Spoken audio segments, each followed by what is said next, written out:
آداب: جب چھینک آئے تو سر جھکا کر منہ چھپا لیجیے اور آواز ہلکی رکھیے۔ چھینک آنے پر اللہ عز و جل کا شکریہ ادا کرتے ہوئے بلند آواز سے الحمدللہ، تمام تعریفیں اللہ عز و جل کے لیے ہیں، کہیے۔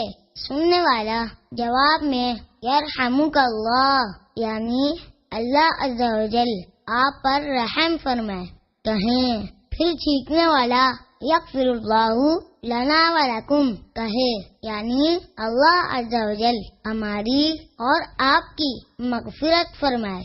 سننے والے کو چاہیے کہ آمین کہہ لیں اگر کافر کو چھینک آئے، اگر غیر مسلم کو چھینک آئے اور اس نے الحمدللہ کہا تو جواب میں یہدیک اللہ، یعنی اللہ عز و جل تجھے ہدایت دے کہنا چاہیے۔ خطبے کے دوران اور نماز پڑھتے وقت کسی کی چھینک کا جواب نہیں دینا چاہیے۔